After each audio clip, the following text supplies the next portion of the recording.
Layaknya manusia, bangsa juga memiliki sejarah, bagaimana dia terbentuk, bagaimana dia melalui dinamika, konflik, dan pertentangan, hingga pada bagaimana dia terlembagakan dalam bentuk organisasi politik atau membentuk negara nasional. Negara nasional yang mengatur banyak urusan bangsa. Di situ sangat jelas bagaimana bangsa terhubung dengan negara nasional. Seiring dengan perkembangan, sebagai bangsa yang sama tidak luput juga dari konflik dan pertentangan. Atas dasar itu, kesadaran sebagai sebangsa ditumbuhkan karena perpecahan memiliki konstitusi buruk pada negara nasional.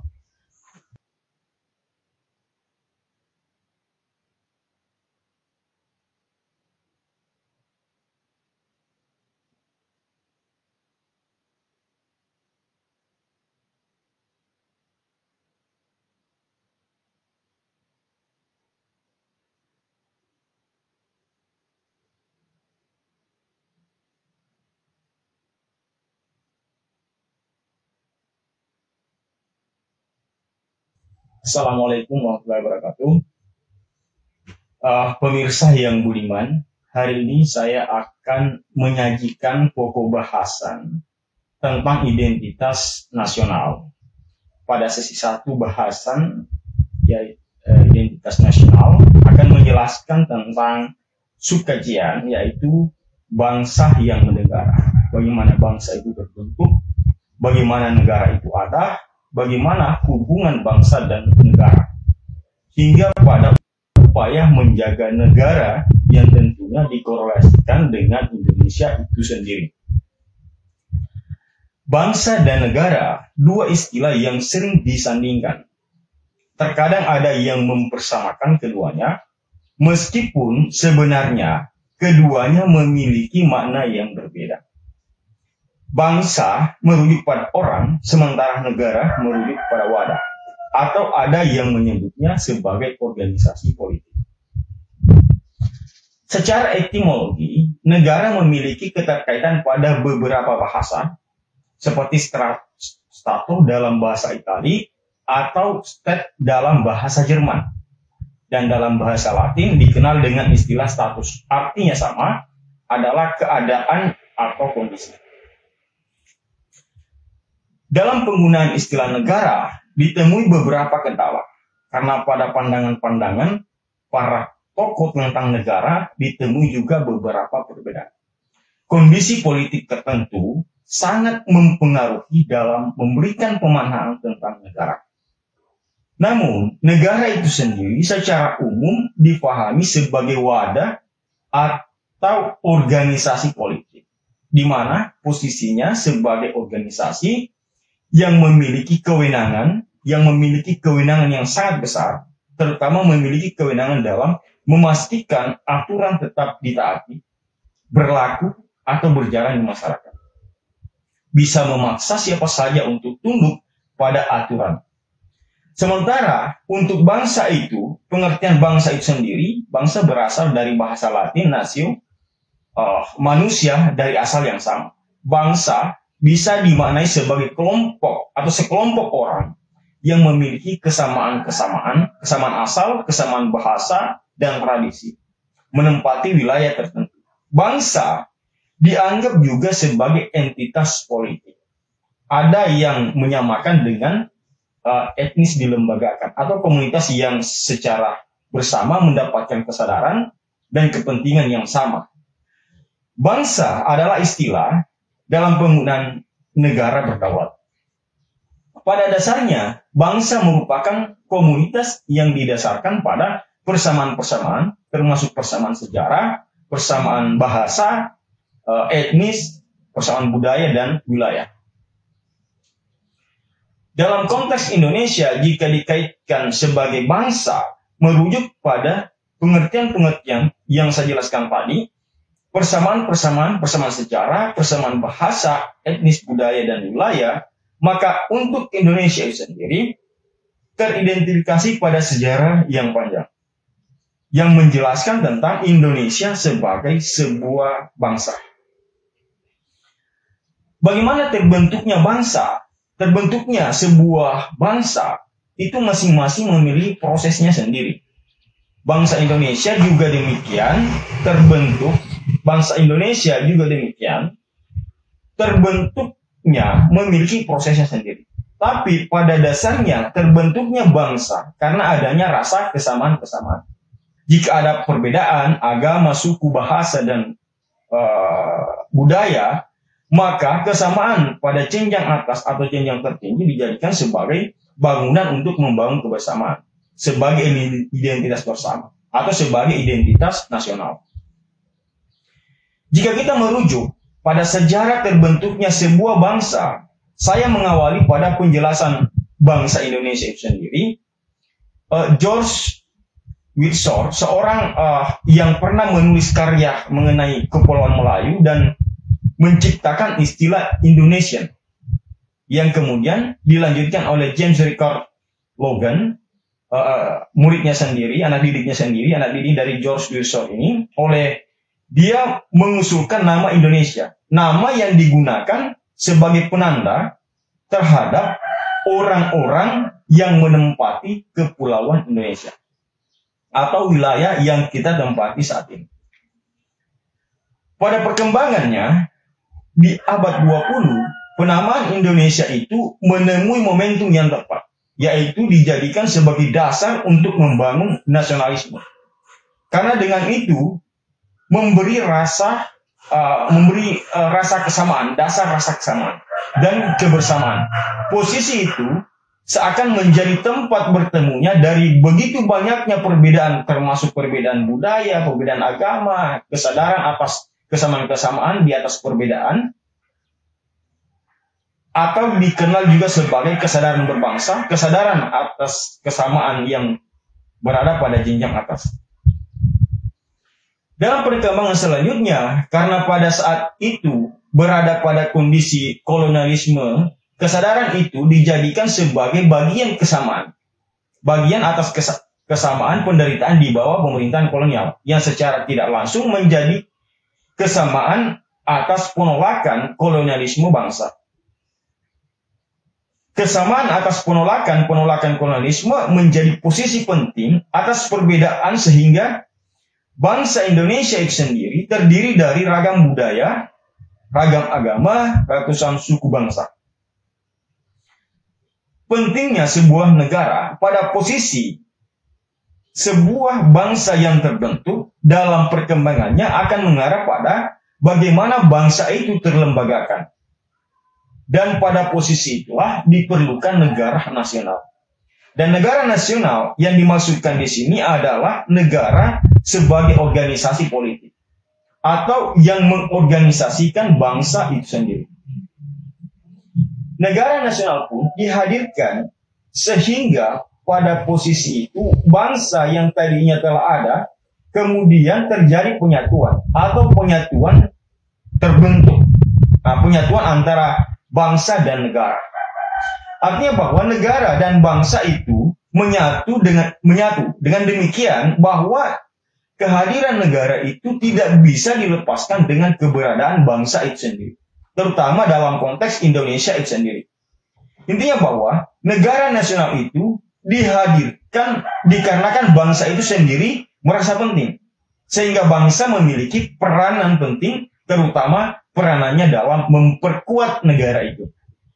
Rasa kesamaan sebagai kesatuan penting buat negara. Kesamaan asal, bahasa, budaya, tradisi, itu semua penting buat negara.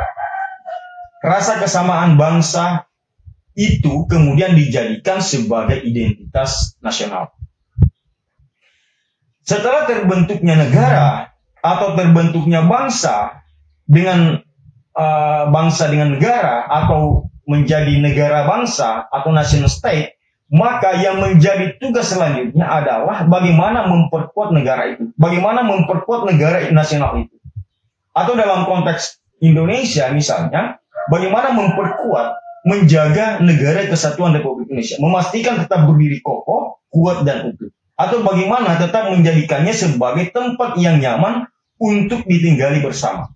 Tidak ada permusuhan, tidak ada konflik, atau menjadi tempat yang aman dan damai.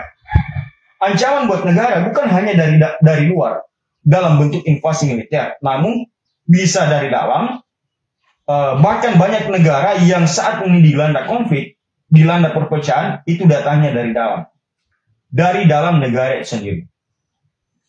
Polemik konflik Rusia dan Ukraina, misalnya ada yang menyalahkan Rusia karena mengirim pasukannya ke Ukraina, memasuki wilayah negara lain. Namun pada pandangan yang berbeda, Rusia menyalahkan Ukraina yang menganggap Ukraina melakukan kejahatan terhadap orang-orang Rusia yang ada di Ukraina, orang-orang yang berbangsa Rusia, maksud saya. Terpinggirkan, katanya selalu diperlakukan buruk, bahkan katanya sampai pada korban kekerasan. Saling menyalahkan antara keduanya. Jika apa yang ditujukan Rusia ke Ukraina benar, maka saya menganggap bahwa Ukraina telah gagal membangun bangsanya. Tidak mampu membangun rasa sebangsa atas semua orang yang ada di Ukraina itu. Semua yang menjadi penduduk Ukraina, kegagalan seperti itu sangat berbahaya. Menimbulkan kebencian karena rasa sebangsa tidak ada. Kecintaan terhadap negara pun tidak ada, bahkan di nomor 2 kan. Itu hanya salah satu perumpamaan yang saya berikan karena kebetulan masih hangat diperbincangkan saat ini. Kembali pada bahasan bagaimana memperkuat negara. Untuk sampai pada posisi itu, posisi memastikan negara terjaga, untuk memastikan negara kesatuan Republik Indonesia tetap terjaga, tetap utuh, disitulah diperlukan menumbuhkan semangat dan persatuan dan kesadaran berbangsa dan bernegara. Untuk tujuan menumbuhkan semangat persatuan, identitas nasional diperlukan. Disitulah identitas nasional diperkuat, atau dikenal juga dengan identitas bangsa. Identitas yang melekat pada kelompok yang lebih besar atau kelompok nasional.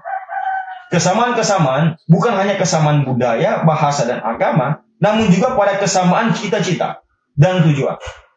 Jika identitas nasional demikian sebagai berasal dari bangsa sendiri, maka Pancasila yang di dalamnya terdapat nilai-nilai yang dapat mempersatukan sebagai contoh sederhana untuk Indonesia sangat membutuhkan itu sebagai negara bangsa yang dibangun di atas keberagaman. Saloka Bhinneka Tunggal Ika adalah warisan berharga untuk menjaga kebersamaan dalam negara kesatuan Republik Indonesia sebagai negara nasional.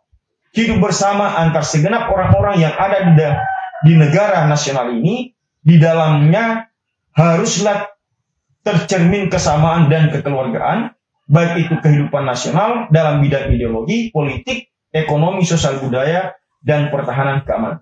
Persatuan dan kebersamaan merupakan kebutuhan yang mutlak harus ada dalam sebuah negara. Negara sulit terwujud jika persatuan itu tidak dihadirkan, atau bahkan negara itu tidak akan bisa hadir tanpa adanya persatuan. Kesadaran nasional sebagai bangsa merupakan hal penting. Kesadaran nasional dalam konteks Indonesia, maka kesadaran nasional sebagai orang Indonesia, atau kesadaran nasional sebagai bangsa Indonesia. Budi Utomo, 20 Mei tahun 1980 adalah peristiwa penting untuk itu. Termasuk juga Sumpah Pemuda 28 Oktober tahun 1928. Budi Utomo sendiri ditetapkan sebagai Hari Kebangkitan Nasional. Karena pada dasarnya itu adalah peristiwa penting tentang kesadaran nasional. Kesadaran nasional harus dihadirkan. Hal itu dikarenakan dengan adanya kesadaran nasional akan berwujud dalam bentuk kecintaan terhadap bangsa dan negara. Atau dikenal juga dengan istilah nasionalisme. Negara yang dihadirkan untuk mengatur kehidupan nasional haruslah didasarkan pada persatuan dan kebersamaan. Kesejahteraan sendiri dihadirkan di atas tiang kebersamaan. Indonesia sebagai negara yang dibangun di atas berbagai suku bangsa, agama, budaya, dan bahasa haruslah dipastikan pada kuatnya nasionalisme itu. Kuatnya nasionalisme dan persatuan dan kebersamaan adalah keharusan dipastikan dia ada atau keberadaannya. Untuk utuhan negara nasional. Maka persatuan merupakan syarat mutlak negara dalam mengatur segala urusan yang ada di dalam sebuah negara, upaya negara dalam mengatur atau membangun kesejahteraan harus didasarkan pada kebersamaan dan persatuan. Kebersamaan yang telah ada atau yang sudah ada saat ini harus dipertahankan atau ditumbuhkan. Karena itu akan yang memperkuat negara ini. Banyak contoh negara dilanda konflik, golongan kasus yang sangat merugikan negara nasional karena tidak mampu membangun nasionalisme. Negara ini harusnya menjadikan itu sebagai pelajaran yang sangat berharga dalam menata bangsa dan negara ini. Negara harus hadir dalam mengatasi segala bentuk paham golongan yang bisa saja hadir atau mengemuka. Untuk memastikan nasionalisme tetap ada, maka kesadaran nasional itu penting. Karena dengan kesadaran nasional, nasionalisme itu hadir dan tumbuh. Dalam konteks Indonesia, pembukaan Undang-Undang Dasar tahun 1945 menegaskan itu sebagai dasar negara. Didasari bahwa negara ini, negara Kesatuan Republik Indonesia tidak dihadirkan dari persamaan bahasa atau persamaan agama. Maka, kenangan masa lalu yang sama merupakan aspek penting dikuatkan, serta tekad yang kuat untuk hidup bersatu bersama dalam negara. Dengan demikian, tepatnya dikatakan bahwa bangsa Indonesia menyatukan berbagai suku bangsa dalam satu wadah organisasi politik, yaitu negara nasional, negara Republik Indonesia. Jika ditarik benang merahnya, maka yang menempati posisi mempersatukan bangsa ini tidak lain adalah Pancasila itu sendiri. Jika dikenal dengan demokrasi Pancasila, maka nasionalisme Indonesia itu dapat dikatakan sebagai nasionalisme Pancasila. Pernyataan Insinyur Soekarno, Presiden pertama RI, yang mengatakan bahwa Pancasila itu digali dari bumi bangsa Indonesia, memberikan penegasan bagaimana Pancasila itu dapat dijadikan sebagai pemersatu. Sekian dan terima kasih. Billahi taufiq wal hidayah. Assalamualaikum warahmatullahi wabarakatuh.